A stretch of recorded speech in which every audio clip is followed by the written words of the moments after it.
कौमों की रुश्द व हिदायत से मुताल्लिक यह अल्लाह की सुन्नत है कि जब वह नबी की दावत से मुंह मोड़कर सरकशी पर इसरार करने लगती और जुल्म करती, जुल्म ढाने को उस्वा बना लेती है और नबी मायूस होकर उनको अजाब की खबर दे देता है, तो फिर उम्मत के लिए सिर्फ राहें बाकी रह जाती हैं। अजाब आने से पहले ईमान ले आए और अजाब से बच जाएं, और या अल्लाह के अजाब का शिकार हो जाएं, और यह नामुमकिन है कि नबी की अजाब की इत्तिला के बाद वे अजाब से पहले ईमान भी न लाएं और अजाब से भी बच जाएं। कौमे नूह, कौमे सालेह, कौमे लूत, आद, तमूद वगैरह इन सब पुराने नामों और पिछली कौमों का शानदार तमद्दुन, संस्कृति, ऊंची और शानदार तहजीब, सभ्यता, भारी भरकम ताकत और कुव्वत, और फिर अल्लाह के अजाब से उनका फना होकर बेनाम व निशान हो जाने की तारीख इस हकीकत को खोल देती। पिछली कौमों में से कौमे यूनुस की मिसाल ऐसी है जिसने अजाब आने से पहले ईमान को कबूल किया और वह अल्लाह की सच्ची मुती व फरमाबरदार बनकर अल्लाह के अजाब से बच गई। काश की बाद में आने वाली नस्लें और कौमे यूनुस के नक्शे कदम पर चलकर उसी तरह अल्लाह के अजाब से बची रह सकती,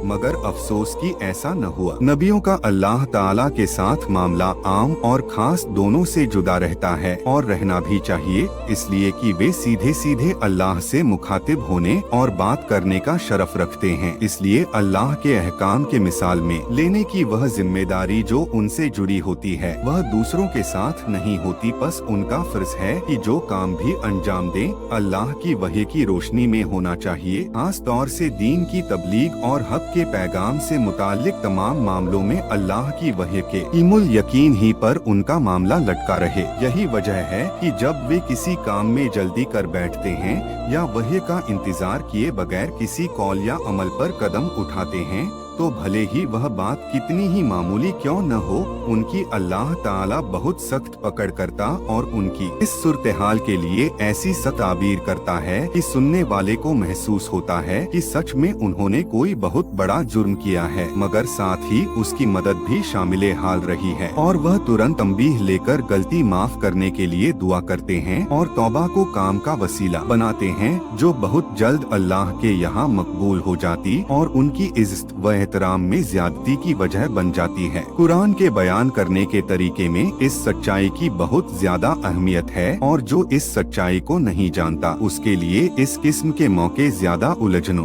की वजह बनते हैं, क्योंकि वह एक तरफ देखता है कि अल्लाह एक हस्ती को नबी और रसूल कहकर उसकी तारीफ कर रहा है और दूसरी ओर यह नजर आता है कि गोया वह बहुत बड़ा जुर्म कर रहा है, तो वह हैरान और परेशान होकर या टेढ़ का शिकार होकर रह जाता है, अंधेरे मैदान में घिर जाता है। इसलिए यह बहुत जरूरी है कि नबियों के हालात में हमेशा इस बात को सामने रखा जाए ताकि सीधे रास्ते से इस्लाम की तालीम यह है कि अल्लाह के सच्चे नबी इस्लाम के अपने नबी हैं, चाहे वे किसी दीन से ताल्लुक हो, और उन पर इसी तरह ईमान लाना जरूरी है जिस तरह नबी अकरम सल्लल्लाहु अलैहि वसल्लम पर ईमान लाना। इसलिए इसका यकीन रखते हुए नबी अकरम सल्लल्लाहु अलैहि वसल्लम तमाम नबियों और रसूलों के सरदार, किसी नबी के मुकाबले में आपकी ऐसी तारीफ और बखान करने से सख्ती से मना किया गया है जिससे किसी नबी की भी कोई कमजोरी सामने आती हो,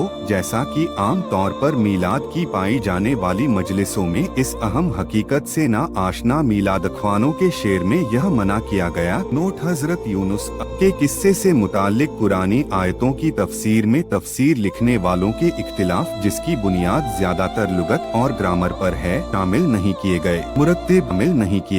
मुरत्तिब